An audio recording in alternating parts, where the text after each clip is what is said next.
तो प्यारे बच्चों, आप सभी का हिंदी की इस कक्षा में स्वागत है। आशा है सभी अपने घर पर स्वस्थ होंगे और आप सभी के माता पिता भी अपने घर पे स्वस्थ होंगे। आज की हिंदी की इस कक्षा में हम अभिव्यक्ति और माध्यम से ही जो है वो दूसरा पाठ लेंगे, जिसका शीर्षक है पत्रकारीय लेखन के विभिन्न रूप एवं लेखन प्रक्रिया।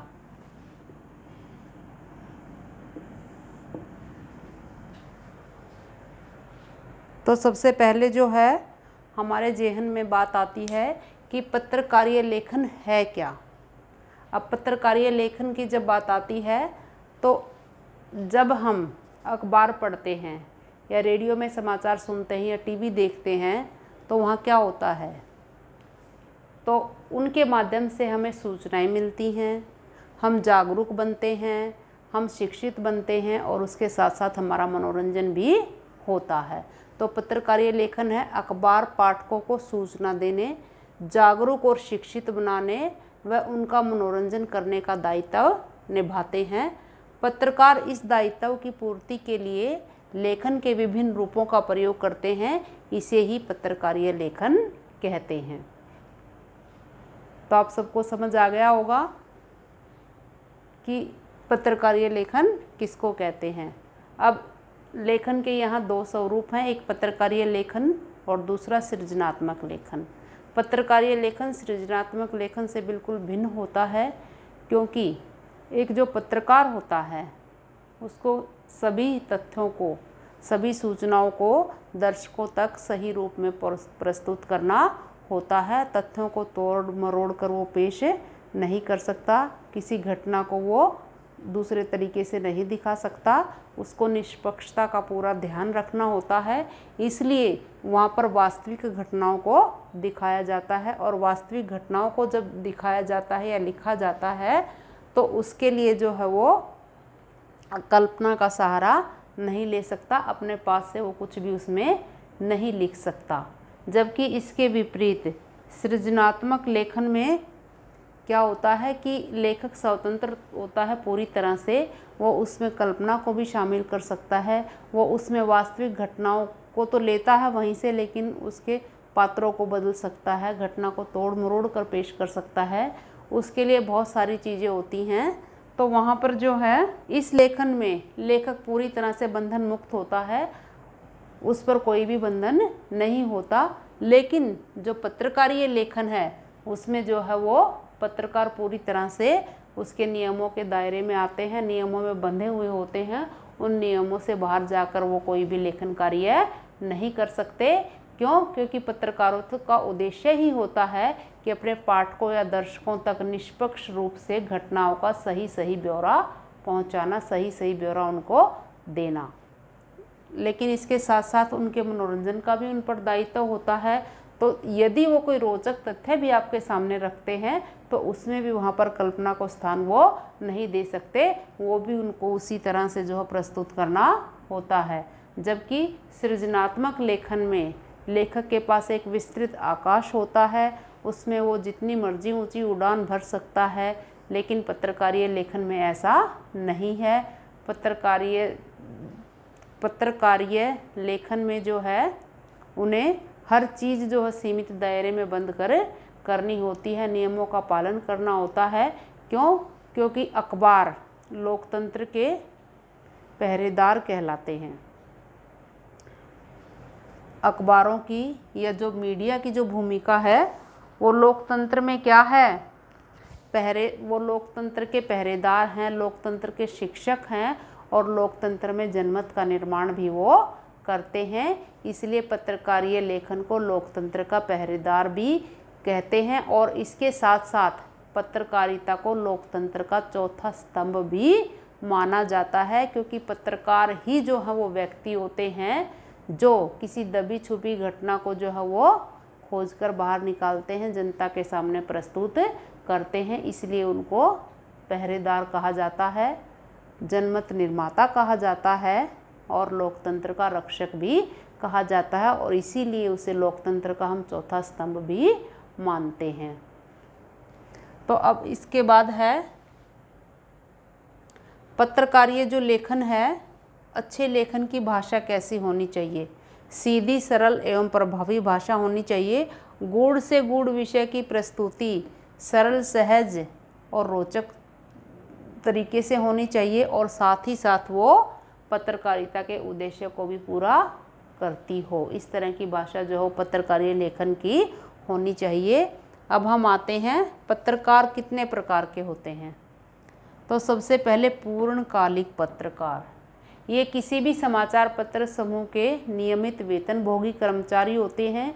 ये पूरा समय उस समाचार पत्र के लिए कार्यरत रहते हैं और उस समाचार पत्र के प्रति पूरी निष्ठा से ये बंधे हुए होते हैं।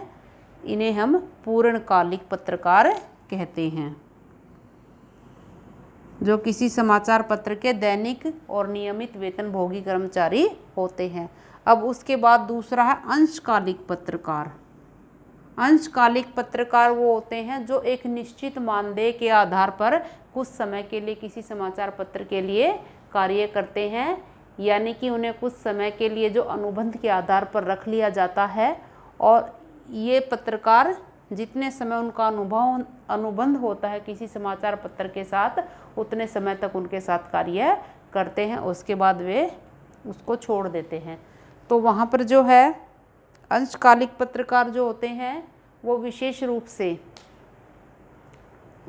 समाचार पत्र जो है, जैसे अभी ओलंपिक्स खेल चलेंगे तो वहाँ पर ओलंपिक खेलों के समाचार इकट्ठे करने के लिए कुछ लोगों को रख लेते हैं। अब ओलंपिक तो थोड़े दिन के लिए चलेंगे, तो कोई समाचार पत्र समूह इतने लंबे समय तक जो है कि अगले 4 साल बाद आएंगे, तो 4 साल तक तो इन्हें रखेगा नहीं। तो इसलिए ऐसे अंशकालिक पत्रकार जो समय समय पर जो है विभिन्न प्रकार की कवरेज जो समाचार पत्रों के लिए या समाचार समूहों के लिए करते हैं, तो उस कार्य के लिए अंशकालिक पत्रकार होते हैं। और अब तीसरे होते हैं फ्रीलांसर पत्रकार। फ्रीलांसर पत्रकार, इन्हें हम स्वतंत्र पत्रकार भी कहते हैं। ये पूर्णतः स्वतंत्र होते हैं और ये भुगतान के आधार पर किसी भी अखबार के लिए लिखते हैं। पहले जो है पूर्णकालिक एक समाचार पत्र समूह के लिए, अंशकालिक भी जिनके साथ उनका अनुबंध हुआ होता है उन्हीं के लिए।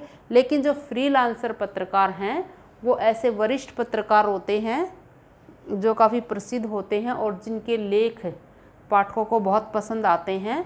तो भुगतान के आधार पर ये किसी भी अखबार को अपना लेख लिखकर भेज सकते हैं, तो वो स्वतंत्र पत्रकार फ्रीलांसर पत्रकार कहलाते हैं। ये किसी समाचार पत्र से बंधे हुए नहीं होते, किसी समाचार पत्र के समूह से बंधे हुए नहीं होते हैं।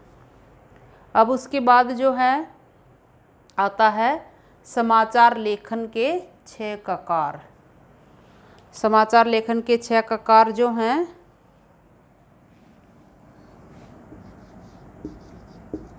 क्या,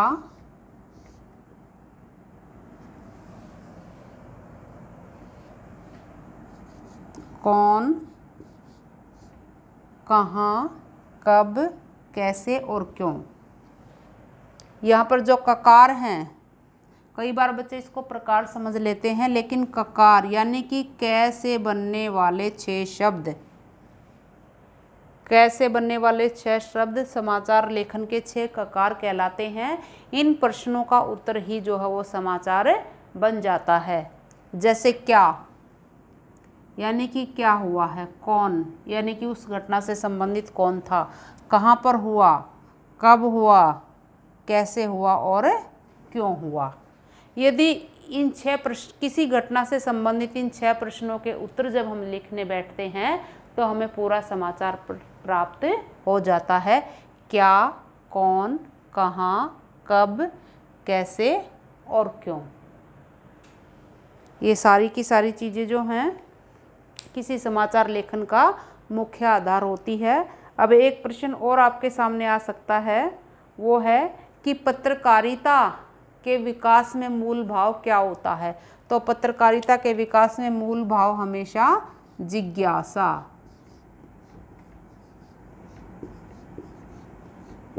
किसी चीज़ को जानने की इच्छा होती है, जिज्ञासा होती है, तभी तो पत्रकारों का काम चलता है।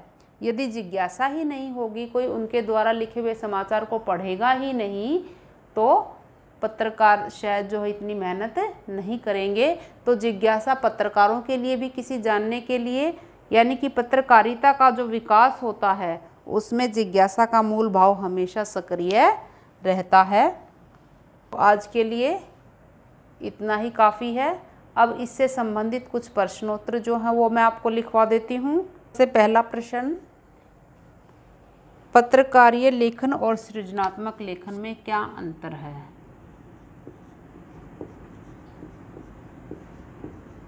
पत्रकारीय लेखन और सृजनात्मक लेखन में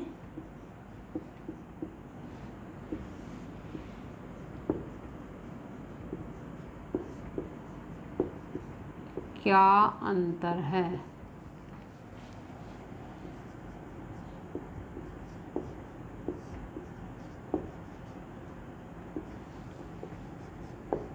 अब प्रश्न नंबर 2,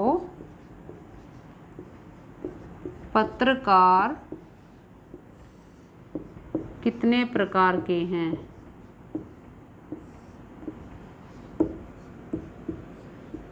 प्रकार के हैं, नाम भी लिखो, नाम भी लिखो।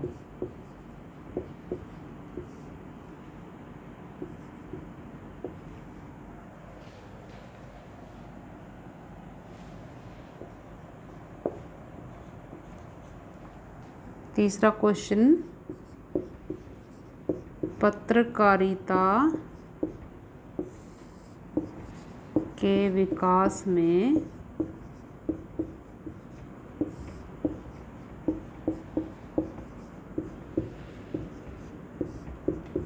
कौन सा मूल भाव सक्रिय रहता है?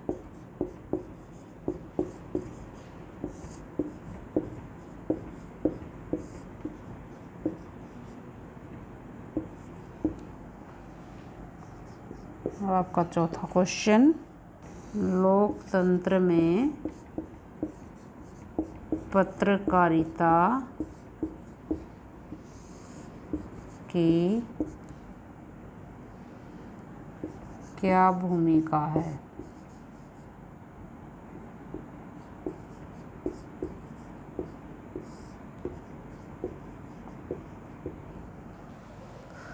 अब प्रश्न नंबर 5,